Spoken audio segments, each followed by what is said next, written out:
Open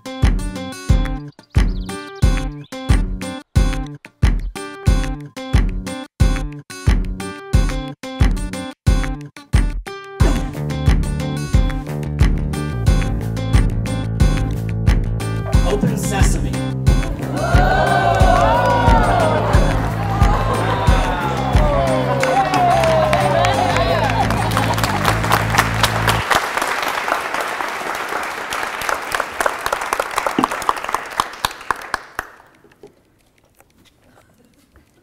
You got your mic?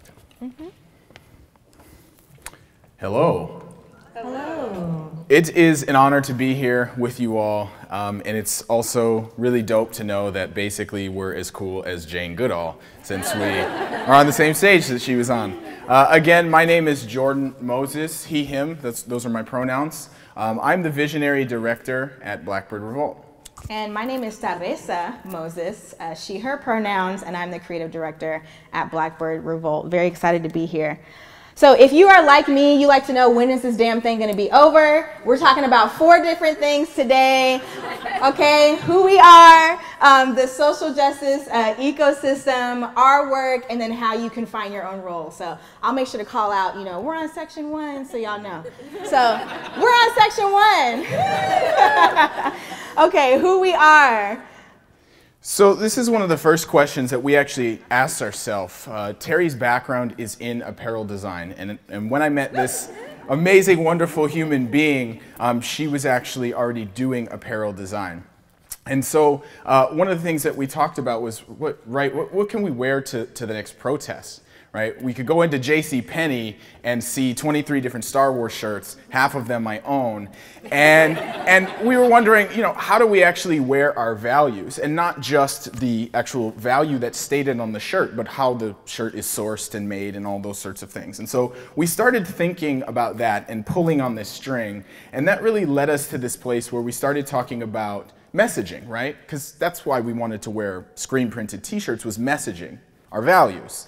And so we started pulling on this thread, and we would get deeper and deeper. We started talking about, we need to start a graphic design and a design and art studio in which we do messaging, we do branding, we engage people through conversation, through activism, and we begin to normalize or re-normalize, right, equity and justice and peace. And then what do you name that? We went to a performance from a friend of ours who was singing this song, Blackbird, by Nina Simone. And if you are familiar with this, Nina Simone is talking about the struggle of black women and that experience, the intersectionality there. And so we took that word and we were like, how can we make it so that that Blackbird actually does have a voice, or that people actually do care about who this is? And so we mashed it with the word revolt. So really, our mission is to promote social change through conscious creativity. And that's our mission because we don't just stop at graphic and visual design. We really are intentional about working with artists to solve problems in our community, to increase education, awareness, and to call attention to issues and realities that need attention. So justice, when we heard this word can be sometimes weighty. I think a lot of folks, when they hear the term justice, they immediately think about criminal justice, the justice system, which is something that, you know, I think about a lot too. So my background is in sociology and policing and the criminal justice system and race and inequality. But for us, justice is broader than just those systems, right? Justice for us is about accountability, right? And that means accountability through, right, we have compassion, healing, and reparations. And that's accountability for individuals, accountability for organizations, accountability for systems, for governments, for cultures, for countries. And so really when we talk about justice, it's in that framework, right? Section 2, y'all. All right, so those concepts show up in how you create social change, okay? And so when we think about social change, we look at Deepa Iyer's model, and she says that we all play different roles in the pursuit of equity, liberation, inclusion, and injustice. And so when it comes to this ecosystem, there are different roles, and these roles are healer, right? Healers are folks who tend to the interpersonal and intergenerational traumas that we experience. Artists and storytellers are folks who bind the past and present to show us what's possible today. They're folks who help us get in touch with our ancestors. We have bridge builders. Those are the folks that reach across divisions, right, to make connections. Frontline responders. Those are the folks who are really good at rapid response, the folks who can organize and coordinate the drop of a hat. Caregivers. Those are the folks who nurture folks in the movement, right? The folks who are making sure people are clothed and fed, and they're getting their self-care, and they're getting taken care of. Disruptors. Hey. Right? Those are the people that call stuff out. Those are the people that shout people down when they need to be shouted down. Those are people that speak up and speak out. Visionaries. Visionaries are the folks who articulate the direction and the path and our North Star. Visionaries are the people who keep us focused on where we're going, right? They keep us focused on that North Star even when we can't see the sky.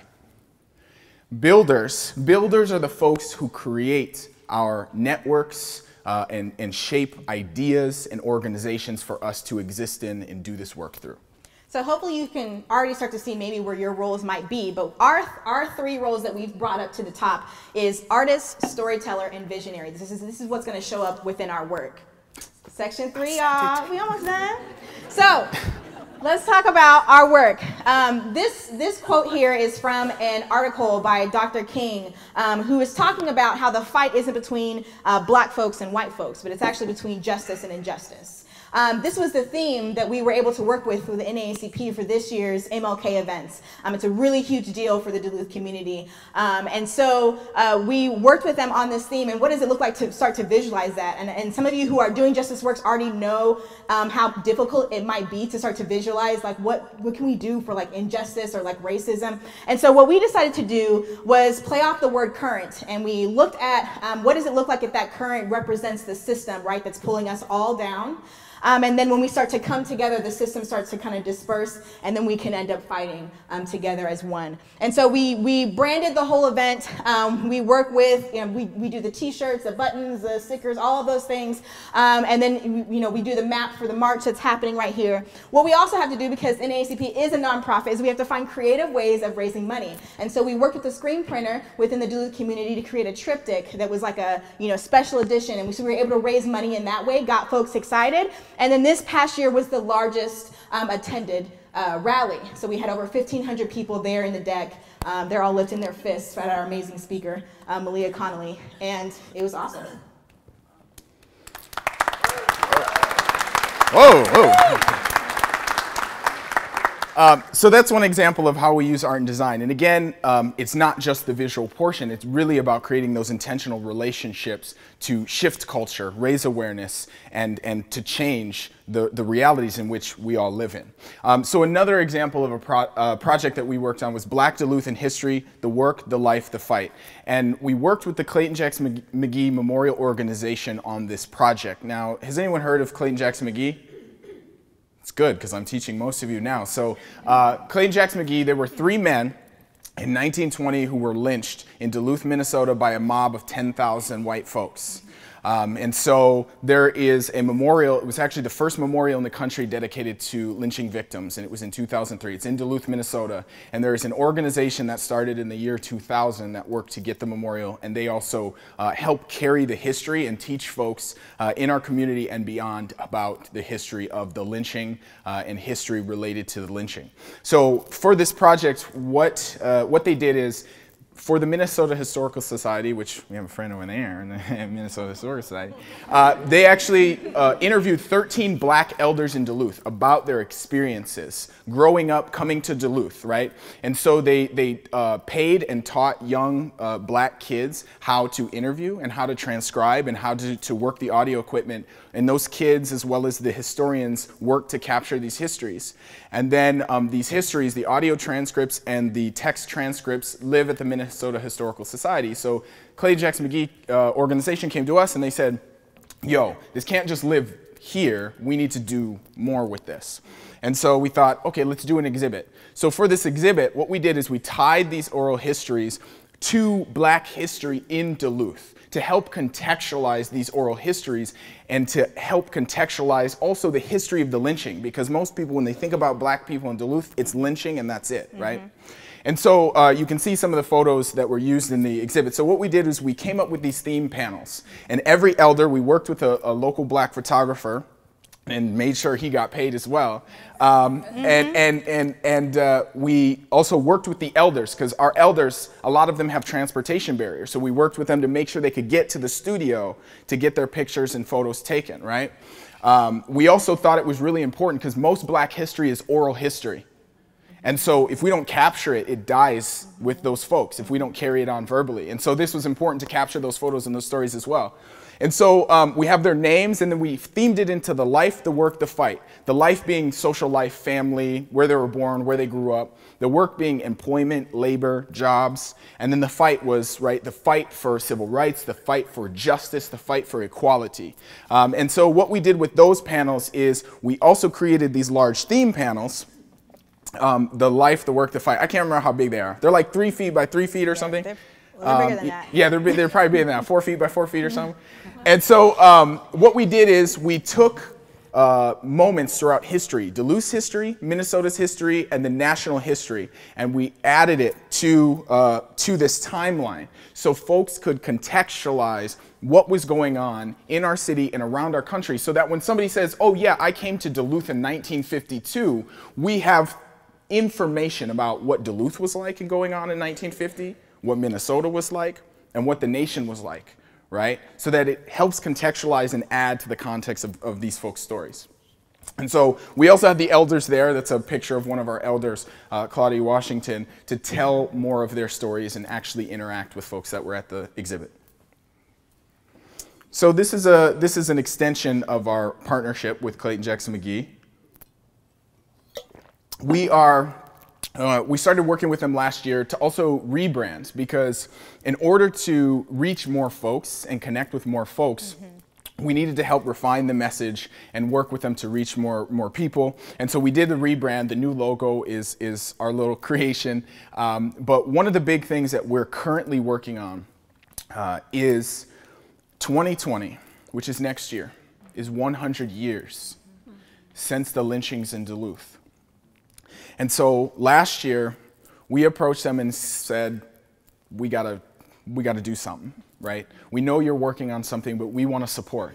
And so one of the things that I did, my background is in nonprofit and higher ed, is we reached out, we found funds for seed money to do something big in Duluth in 2020.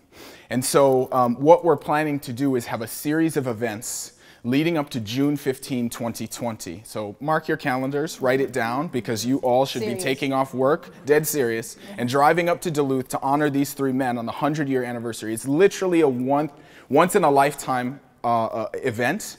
We will all be dead, probably, the next time 100 years rolls around.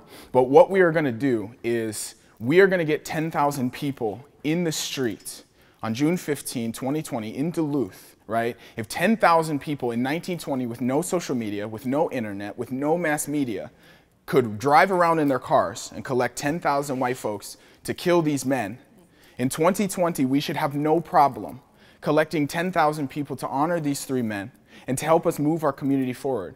So join us on June 15, 2020. Our keynote speaker that day will be Brian Stevenson, who is the director of the Equal Justice Initiative. He's a lawyer. He talks about the history and legacy of lynching and how that relates to the criminal justice system and the dehumanization of people of color.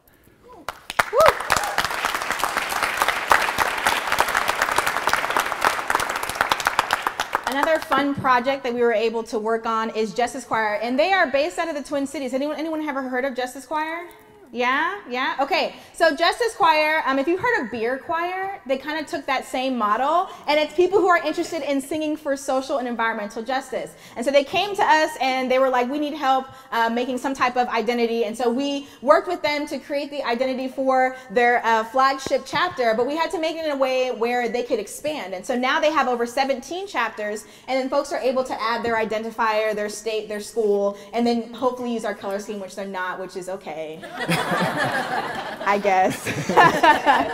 And so here's the photos. Here's some photos of things that they've done or at their events. And then we also help with the compilation of their songbook. So they're creating this songbook that's available on their website, justicechoir.com or .org. And you can find songs about justice on their website. So that was a really fun project that we were able to do, again, using that artist in the social justice eco-change system. Boom. So this is an excerpt. Why did I say boom? Why do I always do that? I don't know. I always do that. All the time. I'm trying to kill that habit, but it's hard. It's hard. So this is an excerpt from the mission statement of a group that I work with. So this is the R Poetry Group. The name actually comes from the students because the students couldn't come up with a name that they felt defined them. And they just said, well, we are, right? We just are. And so that's what it became, right? Is R Poetry. And so we work with them utilizing spoken word and written poetry to tell their stories and experiences, right? I'm fortunate enough to act as a coordinator. I also handle the finances for the group, so that's fun.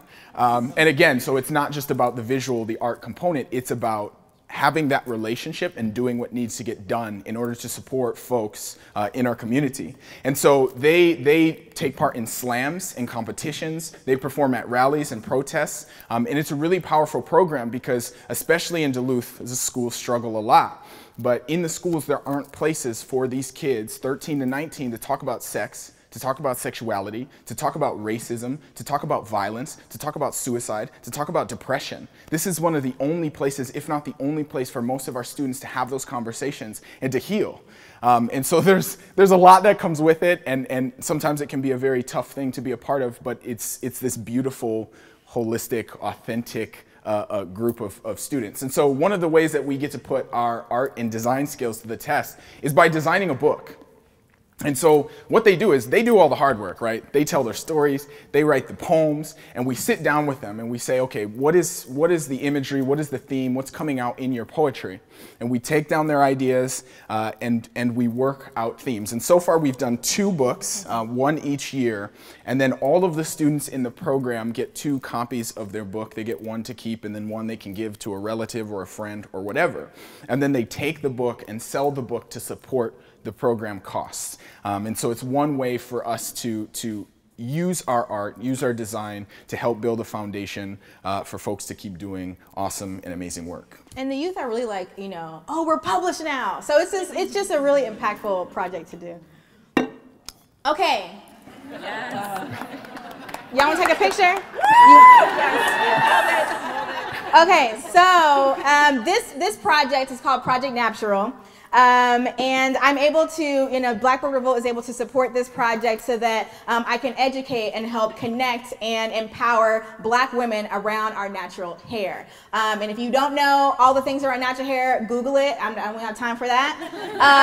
But in summary, we have Satan over here in this box. Okay, not the girl on the box, but what's inside of it, which is a chemical relaxer, which will chemically straighten our hair, burn our scalp, cause all kind of issues. And then we have the natural hair movement, which has really started about 2008, and we have this beautiful mother and daughter here showing off their natural hair. So that's kind of the summary of the issue. If you want to learn more, go to projectnatural.com. And so what I was able to do this last year was host workshops. I created a workbook and worked with facilitators. We had a grant, so I was able to pay facilitators. Yes, again, pay us. And so we worked with people from 6 years old all the way to 70 years old. And it was a really amazing intergenerational skill sharing experience where they got to talk about their hair, talk about appropriation, talk about racism, all of those things that are attached to what is coming out of our heads. And so it was a really fun project to do. I also extended the poster series that Project Natural is really about. So it's about identifying what types of hairstyles. I have 30 posters so far. And they have quotes from the women that I've talked to, right? Like, I feel empowered with this afro, or, I talk about appropriation, like with the cornrows. They're not, boxer braids, whatever the heck the Kardashians was trying to say. And then, this last year was the first year that I added on youth, because I was inspired by all of these youth who were really touched and impacted by the project. And so I added illustrations of little children. So this was the exhibition in the space. Again, we had them learning how to braid, cornrow, so really impactful experience for them. And we had a hair show. But it was an awesome and amazing experience for them. So, that deserves claps.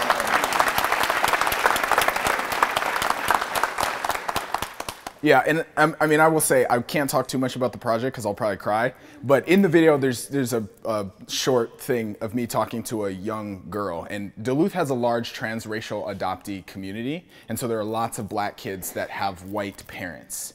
And this project is just so important because those black kids, most of them have zero connection to folks that share the same skin tone or experiences or culture as they do. And hair is a big part of that. And so this was like one of the first times that these young folks have the opportunity to see themselves reflected in art and also learn about their hair and to also teach these parents about hair, natural hair. So it's a dope project. Thank you. So we create art and support artists however we can, in all honesty. And so that means doing our own art, right? So we do like apparel, print stuff, stickers, posters, buttons, because we like to. It's fun. It's also a way to normalize, right? Anytime we go into a coffee shop or a tea shop, everybody's got stickers on their laptop. So why not make stickers that like folks who actually give a shit about justice and equity can slap on their thing, or right? T-shirts, or like t-shirts. The one that's sitting in the front row here. What up? What up? Yeah. Do it. You know. Yeah. We actually did not pay her, but we talk after. Make sure you get paid. We're also able to do our own art. So this is this is a solo show I have coming up in November. So y'all getting a sneak peek right now. It's called Umbra. It's talking about the intersectionality of black women in our experience. And so I'm talking about a lot of issues like the mortality rates of pregnancy within the black community, or like the control of like church. Or the burden of being a black woman having to hold up a broken, oppressed, white supremacist system while having to simultaneously create your own. So if you all can make it out, the opening is November 4th at Zeitgeist. This is another example. So this is Stacy Combs. Anyone know Stacy? Stacy's a Minneapolis-based artist. She does a lot of dope feminist artwork. And one of the ways that we work with artists is say, hey, create a series. If it's a series of 3, create what you want, and as long as it's progressive and centered around these issues, we'll pay you to do it. And you can use our website as a foundation to sell more and reach different networks and different folks, and we'll also like help promote and help support you in whatever ways we can. And pay you. Yes, and pay you. This is another example of an artist we work with. So Shanoa does beadwork. Shanoa is an amazing beadwork artist in Duluth, and they have been designing earrings for quite some time. And so we actually approached them because they were doing most of their stuff through Instagram and said, yo, you want to use our site? And we also let folks choose their profit because that's what justice is about. We let them choose the split. So if they say, okay, I want to make 100% of my own profits, okay, use our website. Like that's what justice is about for us. And so we approached her and said this, and then Shanoa showed up to this meeting, and we're sitting there and we're expecting to see this box of earrings.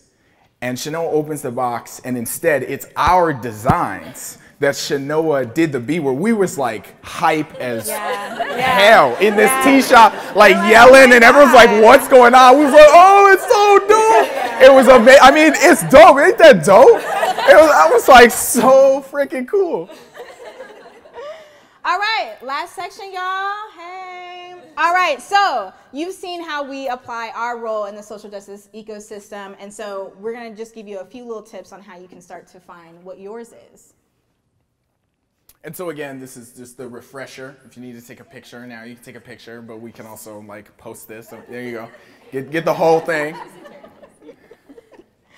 Okay, so we have some guiding questions for you all. Again, if you look up Deepa Iyer, you can find all of the questions, but we picked out 4 that'll kind of help you. So the first one, what roles do I feel comfortable and natural playing, and why?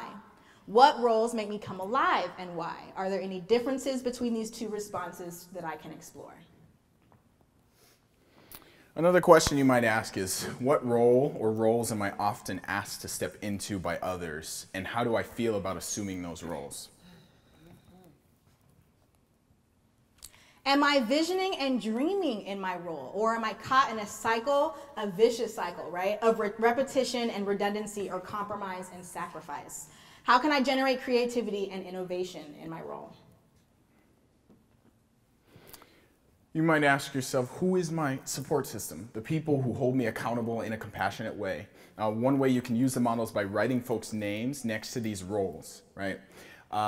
And how can you widen this community? What have I asked of folks in terms of support? And what we will say is with these questions and with this model, with these roles, it's one way to think about your place in justice work, in movement work. And when we talk about justice work, movement work, equity work is not some hobby to us. And it shouldn't be a hobby to folks. It's not something, when you talk about these roles, if you are a graphic designer, which we happen to own a graphic design studio, if you are a graphic designer, it doesn't mean you're an artist in the movement. Because if you're not using your graphic design to push justice and equity forward, to engage people in the movement, to help heal, that's not your role in the movement ecosystem because you're not playing that role. It might be a role that you naturally fit into, but it's not currently your role, right? Just because you might be good at something, it doesn't necessarily mean that's gonna be the role you're gonna play in the movement. I'm an amazing disruptor, super good at it, right? To the point where I walk into a city hall meeting in Duluth and people are like, oh, right? But that's not the role I play, right? It's not the role people ask me to play, right? It's not the role that naturally fits, right? And so when we talk about movement work, when we talk about this stuff, again, it's not a hobby. We've made this a part of our lives, right? If we lived in privilege and really were just pursuing our hobbies, I'd be an architect or a screenwriter. I don't know what Terry would be doing. I don't know. Who knows? But again, like when we talk about this stuff, and the purpose of all our work is making justice and equity integral to what we do. And that's not just based around the visuals. That's how we structure our business. That's how we work with folks. We don't have a structured pricing because that's not equitable. That's not just, right? You can't charge someone who has zero money but is working with incarcerated folks on liberation. You can't charge them the same thing as you would charge a Target or a Best Buy. There's folks that we refuse to work with because they're out for profit and that's their core. I mean, these are things that we constantly talk about, we constantly think about. This isn't a hobby. It's not something we do, 2 hours at the end of the day, right? It's not something where we can come to a Creative Mornings talk about justice, feel good, and go back to our day jobs. It's something we've built into our life, right? And so that's what we want folks to take away too. Justice work, equity work is something you build into your lives. And it's not gonna be easy, and it's not gonna be perfect, but you have to do something about it. Because honestly, as people of color, if you're white in this audience and we're working harder than you, you're messing up. You're messing up, right? And the same is true of any identities that you hold, right? Any identities that you hold. If the folks that are experiencing the most harm and trauma are working harder than you, you're messing up. And so find your role and play that role. So no pressure. But get your shit together. If you want to reach out to us, or like Jordan said, I told him I'm going to take his joke, or if y'all want to send your reparation check, please email us and we'll tell you where to send it, okay? Thank you so much for listening.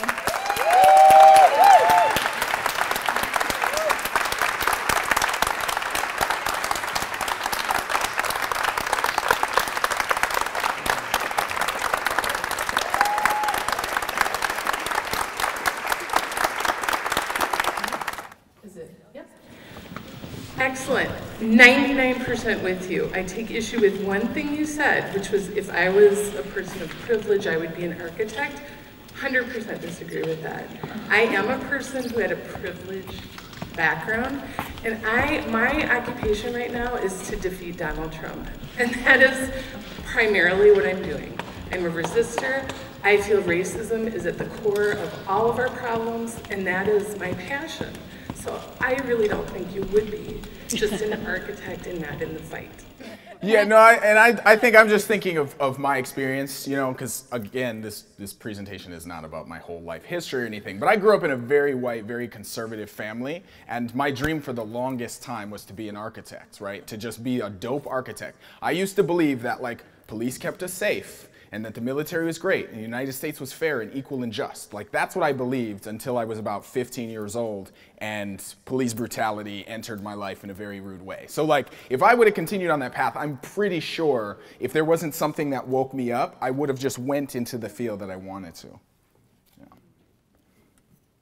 And I want to say, though, I think that's a burden that a lot of people of color feel. I don't feel like I can just, I'm also an educator, so I don't feel like I can go into my classroom and just like, oh, we're gonna assign an ice cream shop branding thing. Like, no one cares about that. We're gonna assign something that's gonna solve a problem for real people, and that's what all of my projects are based around. So I think you were addressing the burden of being this person of color and having to fix the system, you know, of white supremacy that is harming us. Everybody is equally obligated. I agree with you, but that is not the case, right? That people do not feel that way, right? They have to change Right, them. exactly. Yeah. It's ridiculous.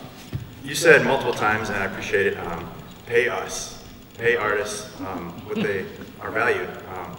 And I see it quite a prevalent still in the creative fields of free internships.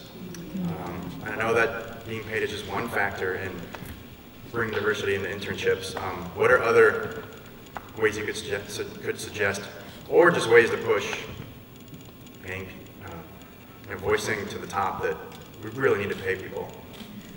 Can I address that? Oh, sure. So, so I get a lot of, as an educator, I get a lot of emails from people in the community that say like, oh, do your students need a project to work on? And I'm like, no, they don't. And so wherever you have like the power to say something is wrong, which we were just talking about this last night, how people just like to say, I can't do anything about it. Like, that's not my role at my job. But if you just speak up, things can happen. Like, we talk about all the racist things that happen in media, right? About like the racist thing that happened with H&M, and that thing got posted with the black kid in the hoodie that said monkey or whatever. But like, that had to go through so many hands. So if you were the person who was like posting it on the website, do something about it. So in regards to internships, or like, you know, panels even, if I'm a part of planning anything, what's the budget for paying these people? Yes. You know, so I think it's opening our mouths and not saying it's not in my hands. It's opening our mouths and saying we have the power to question what's happening, and if it's not right, say that, you know. And honestly, it's like we had an intern a year ago, and we paid the intern, and our business is 2 years old, right? It's like, if we can do it as this organization that just has 2 people, other organizations can do it, right? They need to make it a priority. They can't essentially exploit people for free labor, right? And when it comes to also a culture, right? Policy and practice change is something that's incredibly important as well. And if you exist in a system where one person gets to dictate what policies pass and what don't, there's already an existing problem, right? And so those are other ways that you can look at improving the cultures, by changing policies and practice, and letting folks that aren't at the top make the decisions about what policies and practices need to be implemented, rather than having a CEO or an ED make those decisions for the people that are impacted by those decisions. So we have time for one more question.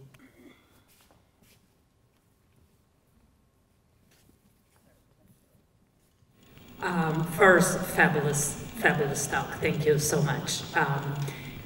So you were talking about the projects you get and how you choose them, and you mentioned Amazon. If you get a Target or a Best Buy, how do you go through the process of thinking?